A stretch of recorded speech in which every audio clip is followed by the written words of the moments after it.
Believe it or not, the next economic shock has already started. Most people just have not felt the full force of it yet. That is the dangerous part. They think the risk begins when the headline turns more dramatic, or when the fighting gets worse, or when the evening news finally admits something is wrong. By then, the damage is usually already working its way through the system. That is where we are now. The Iran war may appear to be cooling off on the surface, but the financial chain reaction it triggered is only beginning to show up in the places ordinary people actually feel: in your energy bill, in your grocery receipt, in the cost of moving goods, in the way employers start thinking about costs, in the way governments start running out of clean answers. This is not really a video about politics. It is not about military tactics. It is not about who says they won and who says the ceasefire is holding. What interests me is what happens after the shock. What interests me is what the average person will feel over the next 6 to 12 months, because by then most of the people who ignored the early warnings will be living inside the consequences. So let me slow this down and walk through the structure the way I think about it. The biggest lie people are being told right now is that because the fighting appears less intense, the danger must be fading. Financially, that is not how this works. If you stop eating a bad shrimp, that does not mean the food poisoning disappears instantly. The poison is already inside you. It takes time to work through the body before you fully feel what happened. Energy shocks behave the same way.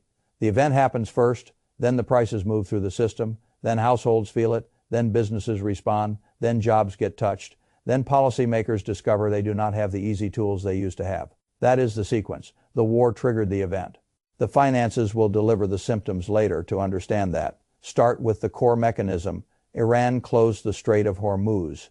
If that phrase sounds distant or technical, translate it into something more obvious. Imagine that a fifth of the world's oil had to move down one motorway and someone parked a lorry sideways across it.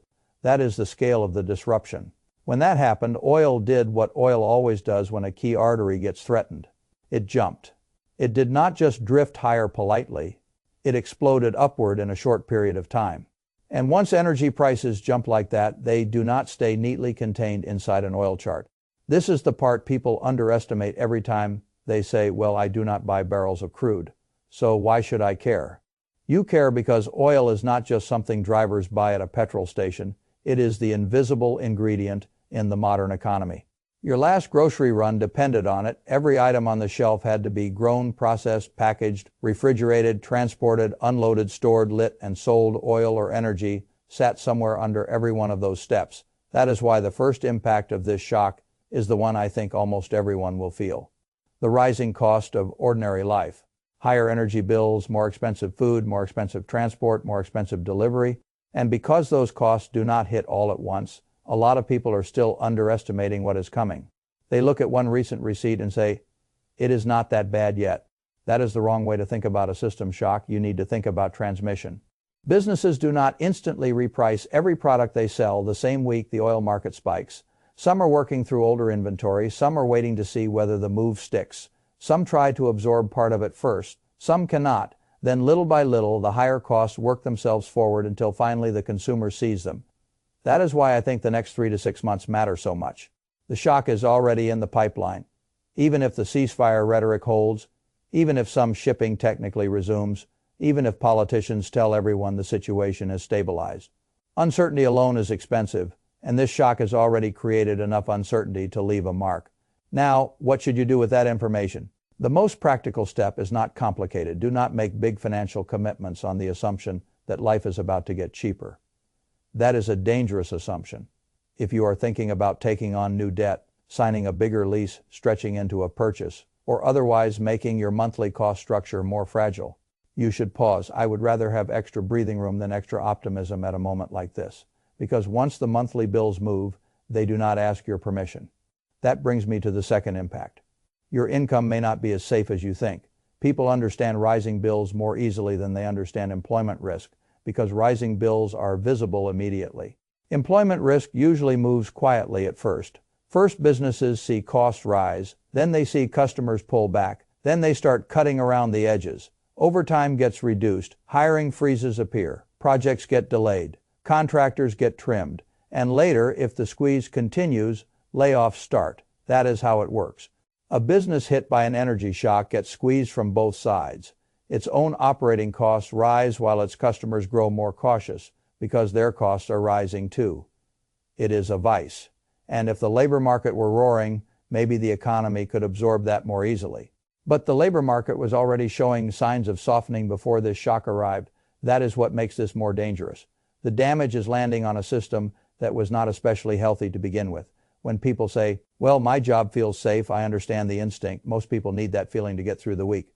But in a moment like this, I would rather be useful than comfortable. Do not assume income is guaranteed. Do not assume your employer will absorb every hit without changing behavior. And if you are employed, one of the smartest things you can do is make yourself harder to replace. Become more useful. Take on responsibility, build skills, improve your leverage inside the organization. That is not glamorous advice, but boring survival advice is often the most valuable kind, because once layoffs start, they are rarely about merit in some perfect sense.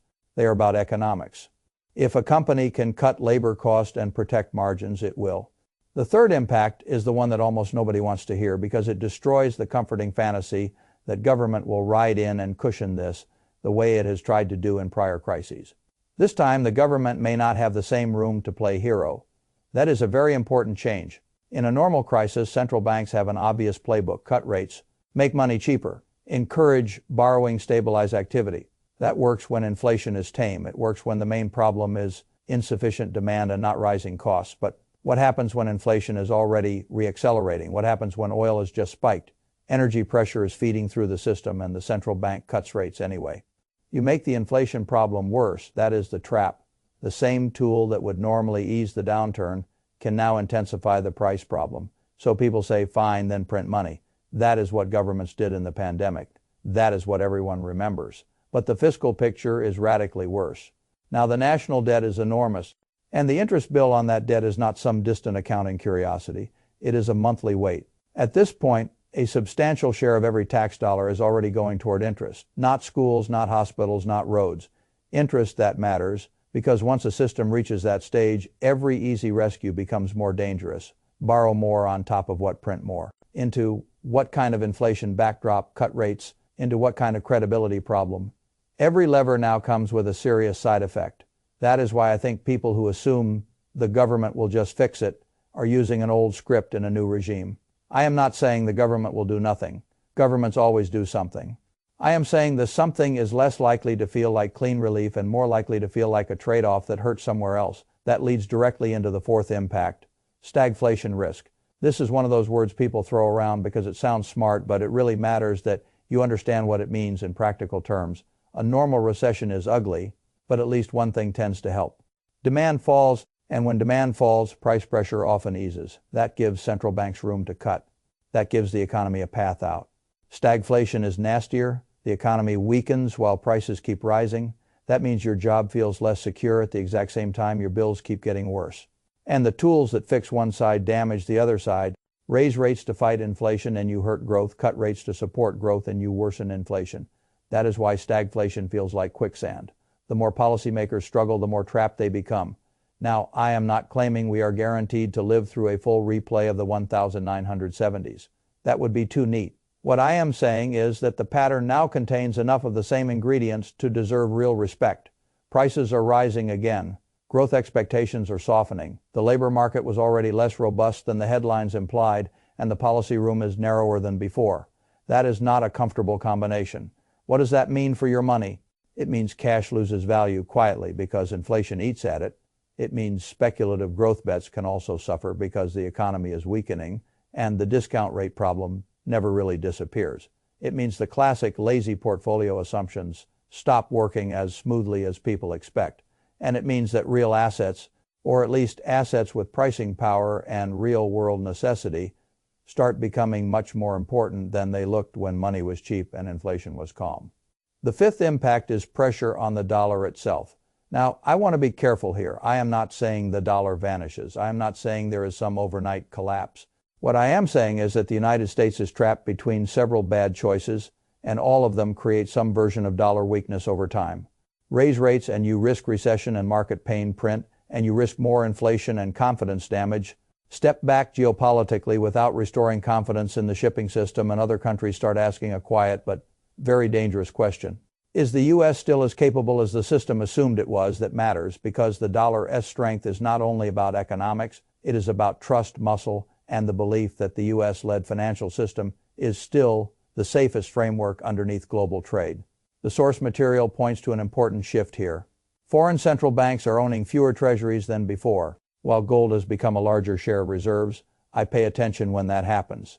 Because central banks are not ideological people. They are practical people with enormous balance sheets. When they reduce one reserve asset and increase another, they are telling you something about confidence and hedging. Again, this does not mean the dollar dies tomorrow. It means the margin is changing, and reserve systems break down at the margin first. The sixth and final impact is the one that is politically explosive but economically obvious. This crisis will not hit everyone the same way. For wealthier households, higher prices feel irritating. For lower-income households, higher prices can become destabilizing. If a greater share of your income already goes to food, energy, and transport, then a supply shock lands on you much harder. A rise in petrol or groceries is not some abstract annoyance. It changes what you can do this week. That is how class pressure intensifies during inflationary episodes. And governments usually respond by trying to cushion the blow: subsidies, support caps, relief. But this is where the ugliness of the modern system becomes very clear. The money meant to help ordinary people often leaks upward into the asset owners and the corporations who already sit closest to the pricing power. That is not a bug. It is how the structure tends to work. During prior crises, corporate profits in key sectors surged while the rhetoric stayed focused on support and relief. Meanwhile, the top slice of society captured a stunning share of the gains that followed the crisis. This is what people miss when they think an inflationary shock is just a consumer problem. It is also a wealth transfer mechanism. If you live on salary, savings, or a fixed pension, you are exposed. If you own the right assets, you may not merely protect yourself.